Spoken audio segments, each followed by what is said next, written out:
Здравствуйте, в эфире «Настоящее время». С вами Наташа Мозговая. Главное в программе сегодня. Армения скорбит по 6-месячному младенцу, убитому в Гюмри российским военнослужащим. Борьба с радикальным исламом продолжается. Совет Безопасности ООН требует немедленного разоружения нигерийской группировки Боко Харам.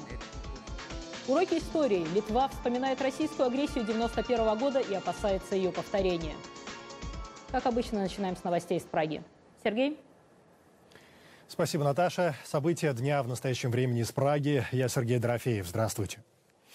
Армения скорбит по умершему вчера 6-месячному младенцу. Серж Аветисян, которого ранил штыком бежавший с российской базы в Гюмри военнослужащий Валерий Пермяков, скончался накануне в ереванской клинике.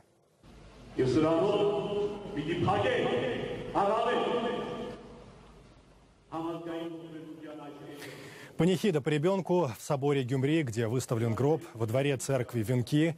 Прилегающая территория контролируется полицией. Похороны младенца пройдут завтра на кладбище, где покоятся тела 6 убитых членов его семьи.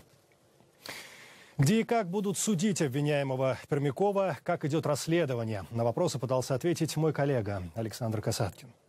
Судебный процесс над военнослужащим Валерием Пермяковым, обвиненным в убийстве семьи Аветисян в Гюмри, проведет военный суд России в Армении, и Пермяков не будет передан армянским правоохранителям, поскольку является гражданином России. Ранее власти Армении и генпрокурор Геворг Костанян неоднократно заявляли о том, что приложат все усилия для выдачи Пермякова и суда над ним по армянским законам, армянским же судом. Я сейчас вам обещаю, и как генпрокурор, и как мужчина, что я 100% однозначно обращусь с этим требованием к генпрокурору России.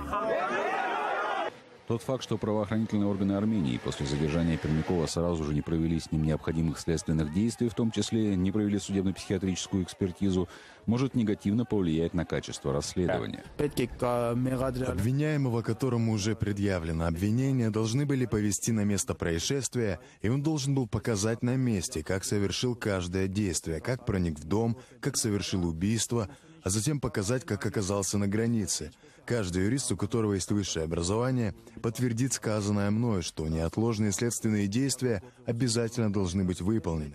Их невыполнение, естественно, приведет к негативным последствиям. Убийство семьи Аванесян не первый инцидент с участием российских солдат 102-й военной базы. В 1999 году 2 солдат пришли на Гюмринский рынок, спровоцировали конфликт и открыли огонь. Тогда 2 жителей погибли, еще 9 получили ранения. Солдат доставили на территорию базы. Затем журналисты сообщали, что виновные получили длительные тюремные сроки в России. Весной 2013 года на танковом полигоне погибли, подорвавшись на мине, 2 детей. 19 января в Ереван прибыл глава Следственного комитета России Александр Бастрыкин, который уже заявил, что процесс над Пермяковым может пройти публично. Александр Касаткин. «Настоящее время».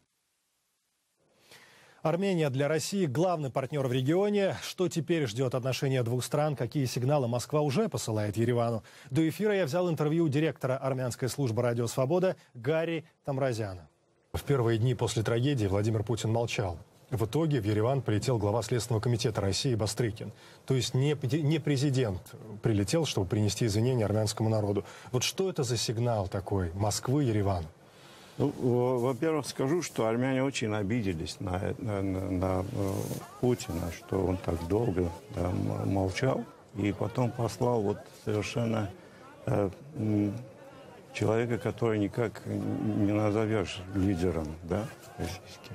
Я думаю, что они просто смотрят на нас как губернию российскую. В общем-то, он вообще не извинялся, очень редко извиняется. Мы знаем, что Владимир Путин, это не в его характере извиниться. Но армяне ждут этих извинений еще? Да. Они считают, что этого недостаточно. Недостаточно просто сказать, что соболезную за вот эти утраты. А ваш прогноз, как трагедия повлияет на отношение армян к российским военным, к этой базе в Гюмри, в частности, и вообще к русским? Потому что мы знаем, в России большая армянская диаспора. Да, во-первых, скажу, что вот Гюмри является одним из таких пророссийских городов в Армении. Да, там очень трудно настроить население против России. Ну, наверное, являлся. Да, являлся. Но как бы вот отказав выдать вот этого убийца армянским властям, они как бы Россия как бы выстрелила в свою ногу. По-вашему, Москва это понимает или нет? Я думаю, что они понимают. Понимают, но, может быть, они еще понимают то, что у Армении других альтернатив нет. Многие считают, что это как бы начало вывода российских войск из Армении. Также и другое любопытное заявление звучит. Это заявление посольства России. Вы принесли сегодня фрагмент. Да. Можно я просто зачитаю? Вот потеря ребенка, говорится вот в этом заявлении, страшное горе. Нет таких слов, чтобы как-то облегчить боль от страшной трагедии, которая произошла. Но в этих условиях нужно оставаться людьми. Большинство все это понимает. Траур – это скорбь и молитва. То есть они хотят сказать, что вот эти протесты ни к чему, это, значит, не человечно, не надо делать этого. И я думаю, что это с возмущением будет принято в Армении. И кроме того, тут в этом заявлении интересный фрагмент. Можем заверить, что преступник и те, кто мог за ним стоять, понесут заслуженное наказание. Есть еще другие, которые тоже замешаны. Я думаю, что вылетит голова, то есть головы. То есть они снимут, наверное, я не знаю, начальника этой военной базы. То есть это будет показательная порка или что? Да, я думаю, будет чистка там. Я думаю, что это будет очень поворотным, значит, моментом в отношениях Армении и России. И к событиям в Украине. В стране началась 4-я волна мобилизации. В Минобороны заверили, призывать в первую очередь будут тех, кто желает служить и имеет соответствующий опыт. Тем временем международная правозащитная организация Amnesty International продолжает следить за ситуацией на Донбассе. Какие заявления звучат? Вопрос нашим американским коллегам. Эскалация насилия в Восточной Украине привела к гибели многих мирных жителей, в том числе детей, говорится в заявлении правозащитной организации «Международная амнистия» по поводу ситуации вокруг Донецка. Множество жизней находится в огромной опасности. Международная амнистия вновь призвала обе стороны конфликта защитить мирное население. Использование пророссийскими сепаратистами густонаселенных районов в Донецке и Горловке для проведения атак и возобновления прокиевскими силовиками обстрелов этих районов подвергает огромной опасности жизни мирных жителей, заявил Денис Кривошеев, исполняющий обязанности директора Amnesty International в Европе и Центральной Азии. По его словам, пророссийские активисты должны прекратить использование густонаселенных районов для проведения боевых операций. Подконтрольные Киеву силовики также не должны проводить беспорядочные атаки, которые ставят под угрозу жизни мирных граждан. Это является нарушением законов войны, за которые мирные жители платят своими жизнями. 18 января вооруженные силы Украины получили приказ открыть огонь из тяжелой артиллерии по позициям пророссийских сепаратистов на востоке Украины, пытаясь вернуть полный контроль над спорной территорией Донецкого аэропорта и прилегающими территориями. Этому предшествовал выдвинутый пророссийскими силами ультиматум с требованием покинуть аэропорт и последовавшее за этим полномасштабное наступление на позиции украинской армии, сообщает Amnesty International. По данным правозащитников, в интернете пользователями из Донецка было размещено видео, на котором видно, как силы сепаратистов утром 19 января открывают огонь из установок залпового реактивного огня «Град», расположенных внутри жилых городских районов. Жители контролируемого пророссийскими сепаратистами города Горловка в 40 километрах к северо-востоку от Донецка сообщили Amnesty International об аналогичных случаях ракетных запусков из центра города. Вскоре после одного из таких запусков, 18 января, прокиевские силовики возобновили артиллерийский обстрел, в результате которого погибли по меньшей мере 2 мирных жителей. Размещая войска, вооружение и другие военные цели на населенных территориях, сепаратисты и украинские правительственные силы не смогли принять все возможные меры предосторожности, чтобы защитить мирных жителей, подвергая их опасности и нарушая законы войны, отмечается в сообщении Amnesty International. Завтра Совет безопасности ООН будет обсуждать ситуацию в Восточной Украине. На повестке дня организации на этой неделе также борьба с исламскими радикалами от Африки и Ближнего Востока до стран Европы. Совбез требует, чтобы нигерийская радикальная группировка Боко Харам незамедлительно и безоговорочно прекратила все боевые действия, сложила оружие и провела демобилизацию. В заявлении, в частности, говорится о том, что действия группировки могут быть квалифицированы как преступление против человечности. Террористы стремятся создать на северо-востоке Нигерии исламский халифат и ввести нормы шариата. В результате их террористической деятельности за минувшие 5 лет в стране погибли более 13 тысяч человек. Говорит Финиас Илиша, представитель губернатора нигерийского штата Адамава, в котором из-за нападений Боко Харам введено чрезвычайное положение. Они просто заходят в твой дом, говорят, что теперь он принадлежит им, что теперь это их собственная республика, и все. И при этом им нечего предложить, никакой формы правления. Людям, которых они обвинили в грабеже, они устроили массовое судилище, а потом казнили в соответствии с законами ислама.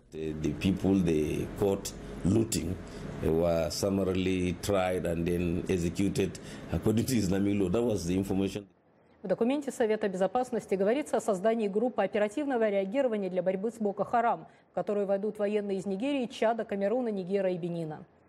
Борьба с исламскими радикалами продолжается и на Ближнем Востоке. Группировка «Исламское государство» опубликовала в интернете видеозаписи очередных зверских публичных казней и видеоролик с угрозой казнить попавших к ним в плен 2 японских заложников, за жизни которых боевики требуют выкуп в размере $200 миллионов. Во время визита министра обороны России Сергея Шойгу в Иран было подписано соглашение об укреплении военного сотрудничества между Москвой и Тегераном. Иранский министр обороны Хусейн Дагган назвал расширение сотрудничества с Россией средством противостояния американским амбициям в ближневосточном регионе. Президент США Барак Обама выступит сегодня в Конгрессе с обращением о положении дел в стране. С нами на прямой связи из здания Палаты представителей наш корреспондент Юлия Савченко. Юлия, в последние 2 года в Белом доме американский президент вообще традиционно считается хромой уткой, особенно когда Конгресс контролируется политическими противниками. О каких инициативах Обама может заявить сегодня? Наташа, действительно, сегодня президент впервые обратится к Конгрессу, который контролируется республиканцами. 2 оставшихся Обаме на президентском посту года американскому президенту, как отмечает большинство аналитиков, будет нелегко находить хотя бы подобие общего языка с республиканскими законодателями, которые яростно выступали против большинства его инициатив, включая реформу здравоохранения и иммиграционную реформу. Тем не менее, сегодня Обама будет говорить о темах и инициативах, которые стали определяющими для его 6 лет у власти.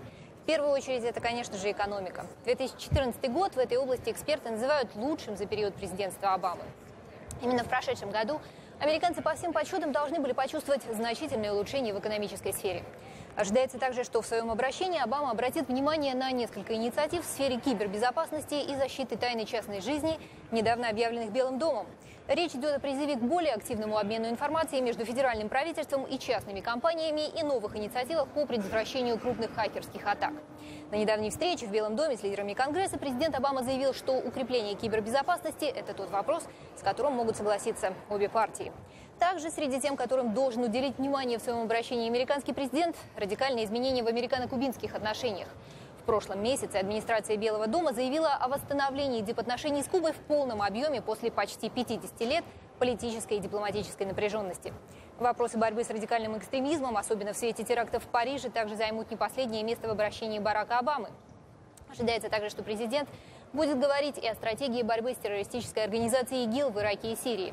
Не сможет американский президент обойти вниманием и ситуацию на мировых энергорынках, радикально изменившуюся после начала стремительного падения цен на нефть. В вопросах внутренней политики крайне важным будет рассказ главы государства о его инициативе предоставления бесплатного двухгодичного образования эквивалентного техникуму. В стране, где нет бесплатного образования, а студенческие долги перевалили за $1 триллион, эта инициатива является поистине революционной. Финансировать ее президент планирует за счет увеличения налоговой ставки для крупных компаний и состоятельных налогоплательщиков, годовой доход которых превышает $500 000 на семью. Наташа. Спасибо. Это была наш корреспондент Юлия Савченко. Подробностями выступления президента США мы поделимся с вами в завтрашней программе. Передаем слово в Прагу. Сергей. В эти дни в Азербайджане отмечают 25-ю годовщину событий «Черного января», подавления инакомыслия в Баку. Середина января – время вспоминать и события в Вильнюсе, штурм телебашни. Советская империя никак не хотела отпускать республики. По сути, аналогичная ситуация, нежелание отпускать уже страну, складывается и сегодня, я имею в виду события в Украине. Об уроках, которые необходимо вынести из прошлого. Воспоминания журналистов и историков, мнения политиков записала моя коллега Екатерина Кочкина. 20 января 1990 года в Баку без предупреждения вошли советские войска. Военная техника переползала через баррикады, сминая автомобили. Солдаты, по словам очевидцев, стреляли в людей.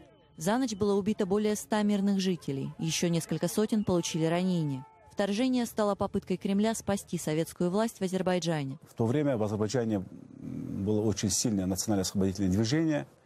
И люди требовали свободу, суверенитета от Советского Союза. Во главе этого движения стоял Народный фронт Азербайджана. И приближались выборы в Азербайджане где-то в марте 1991 года. И было ясно, что на этих выборах Верховный Совет Азербайджана Народный фронт, скорее всего, победит. И предвидя такой ход событий, Кремль решил отправить войска в Баку. Спустя всего лишь год, в январе 91-го, советские войска штурмовали телебашню в Вильнюсе. Жертвами событий той ночи стали 14 мирных жителей и около 1000 получили ранения. Цель штурма, несмотря на очевидные различия между двумя ситуациями, была схожа с событиями в Баку. Различий много. И все-таки это все звенья одной цепи. Так рассыпалась цепь, которая тогда называлась Советский Союз. В это время происходила кульминация, я бы сказал. Кульминировало национально-освободительное движение по всей территории Советского Союза. Она прорывалась в виде кровавых событий то там, то здесь. Советская власть тщетно пыталась восстановить свой авторитет, но вскоре после январских событий в Вильнюсе была вынуждена пересмотреть свою позицию. Горбачев переосмыслил текущую ситуацию, понял, что Советский Союз уже не вернешь, и надо искать какие-то новые формы сосуществования. И, в общем-то, всему миру стало ясно, что Прибалтика – это уже свершившийся факт. Спустя более чем 2 десятилетия воспоминания о советском вторжении все еще остры. Вспоминая погибших, жители Литвы и историки проводят параллели между событиями 91 года и конфликтом, развернувшимся на востоке Украины. Россия хочет быть Советским Союзом, просто не способна признать, что бывшие имперские владения, коли они решают быть самостоятельными государствами, они имеют на это право, и нельзя их подавлять военной силой. В дни памяти тех, кто погиб во время оккупации, стоит задуматься о том, чему нас учит история и как избежать ее повторения. Екатерина Кочкина, «Настоящее время».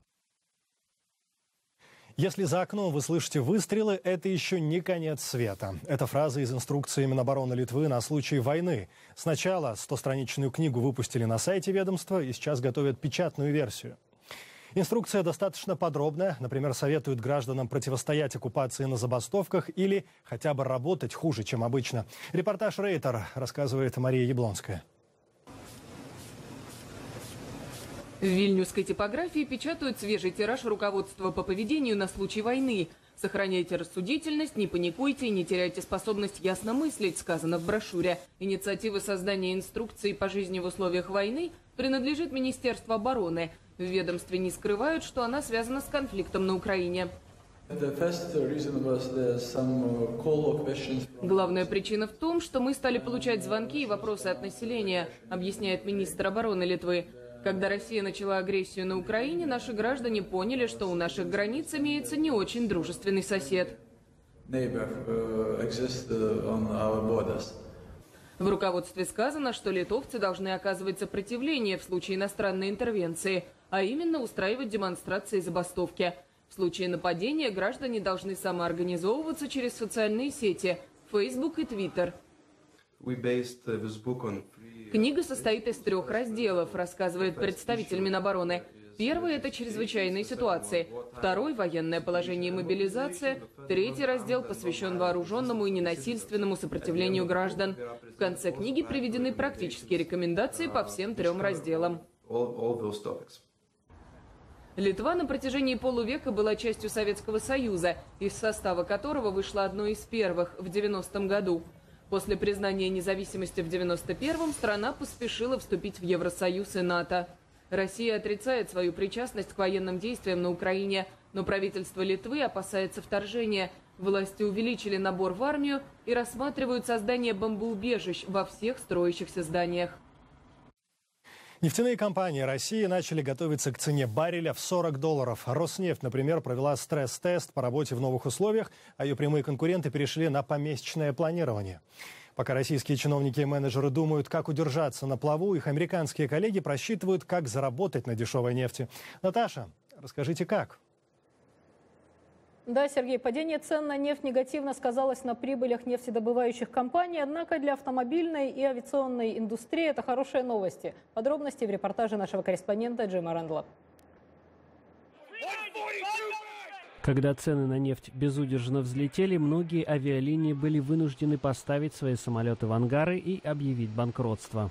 Расходы на топливо составляют 2/3 расходов авиаперевозчиков на ведение бизнеса. Во время роста цен на топливо, чтобы удержаться на плаву, многие авиалинии были вынуждены сократить штат сотрудников и другие расходы.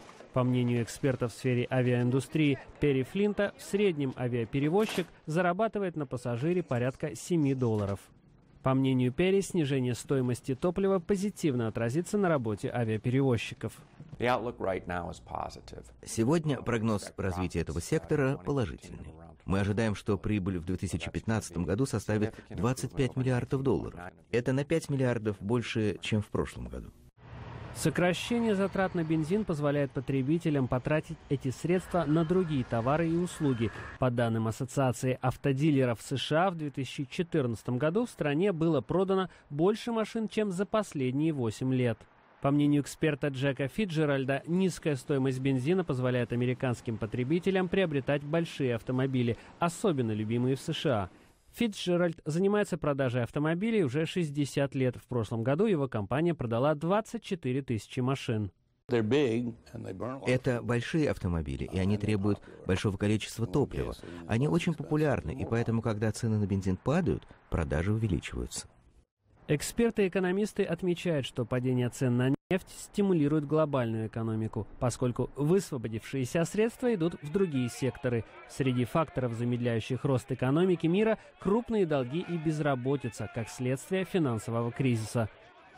Глава Международного валютного фонда Кристин Лагард отмечает, что падение цен на нефть подобно инъекции, однако она недостаточна для значительного ускорения темпов восстановления мировой экономики. Несмотря на положительный эффект от снижения цен на нефть и укрепления экономики США, глобальная экономика стоит перед лицом значительных вызовов.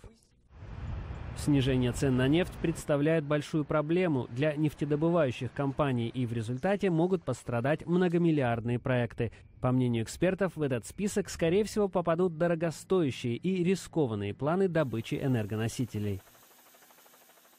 К слову о глобальной экономике, в Давосе завтра открывается Всемирный экономический форум. Тема форума – новый глобальный контекст. Уровень воды в Байкале всего за 1 год снизился на 40 сантиметров. Причины выясняли наши коллеги в Праге. Сергей? Это так. Уровень воды всего за год впервые за 60 лет достиг критической отметки. Экологи опасаются, обмеление может сказаться на целой экосистеме озера. Ну а местные власти тем временем готовы ввести в регионе режим чрезвычайной ситуации. Все для того, чтобы обеспечить снабжение страдающего от нехватки воды города Ангарск. Возможные причины обмеления в материале Рейтер. Екатерина Бучнева. Резкое обмеление экологи связывают с аномально-маловодным годом и деятельностью местных энергетических компаний. Понижение уровня относительно прошлого года, но оно связано как с природным фактором, с сокращением приточности в Байкал, что произошло совершенно неожиданно для специалистов, так и с тем, что был сброс большего количества воды через Иркутскую ГЭС в связи с тем, что ожидался полноводный год. Местные жители говорят, что вода из колодцев стала уходить еще летом, а к осени совсем исчезла. Ничего. Маленькая лужа среди грязи. Теперь жители прибрежной деревни Листвянка вынуждены ходить за водой на речку, но вода из нее, жалуются они, не сравнится с байкальской. Хотя речка здесь не самая чистая, потому что низовья уже вокруг гостиницы. Поэтому вот ребята процеживают ее через марлечку, водичку, потом только пьют. В 2000 году правительство законодательно закрепило минимальный уровень воды в Байкале в 456 метров. Сейчас он лишь на 9 сантиметров выше критической отметки. По сообщениям российских информагентств, уже на следующей неделе местные власти могут ввести в Иркутской области и Бурятии режим чрезвычайной ситуации, что позволит использовать ресурсы озера сверх установленных лимитов и предотвратить угрозу прекращения обеспечения водой города Ангарска. Это «Настоящее время», и далее у нас вновь эфир из Вашингтона. Коллеги, продолжайте. Вашингтон никак не назовешь лыжной столицей мира, но горнолыжных курортов в окрестностях немало. На одном из них побывала наша съемочная группа. Репортаж Алексея Березина и Андрея Дегтярева. «Пятница за свой счет» — достаточно странное название для горных лыж. Но именно так назвали свою первую модель ребята из Kicker Snow Sports, единственной базирующейся в Вашингтоне компании, производящей горные лыжи.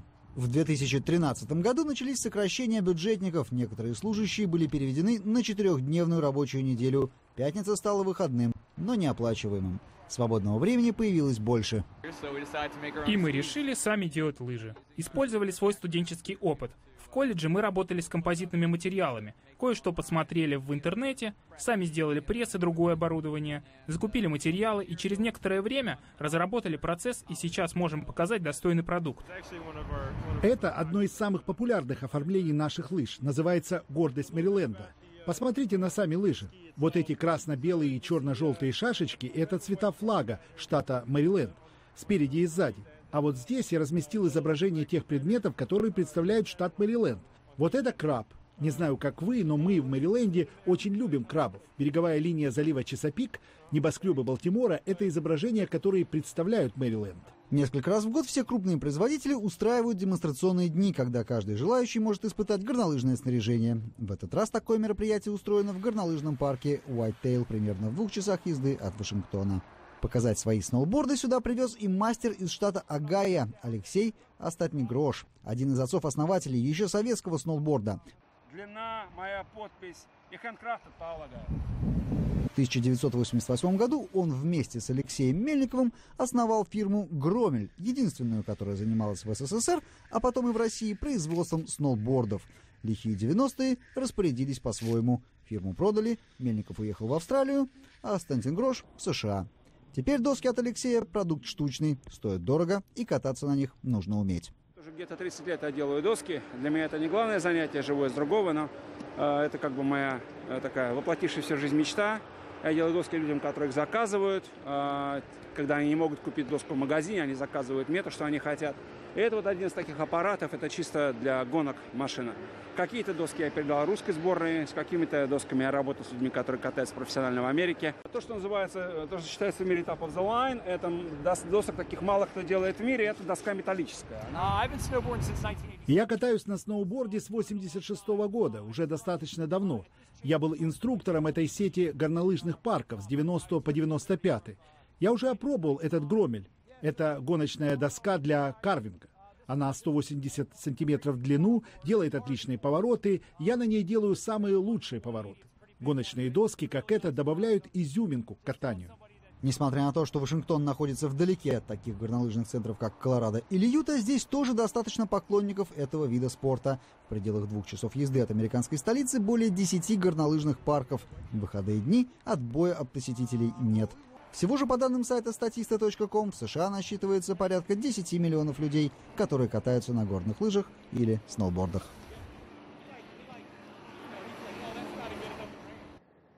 Да, Сергей, ты уж катался в этом году на лыжах?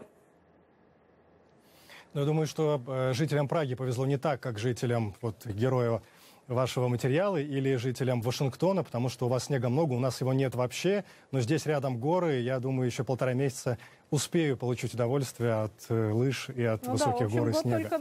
Год только начинается, поэтому придется пожелать и тебе, и нашим телезрителям покорения в этом году новых снежных вершин. На этом наша программа подошла к концу. Спасибо, но если это будет, мы обязательно снимем материал, и его увидят наши зрители. С удовольствием. Спасибо, Наташ. Мы благодарим коллег в Вашингтоне и всех наших зрителей. Смотрите нас в эфире своих национальных телеканалов. Настоящее время вновь наступит уже завтра. Я Сергей Дорофеев. Всего доброго. До свидания.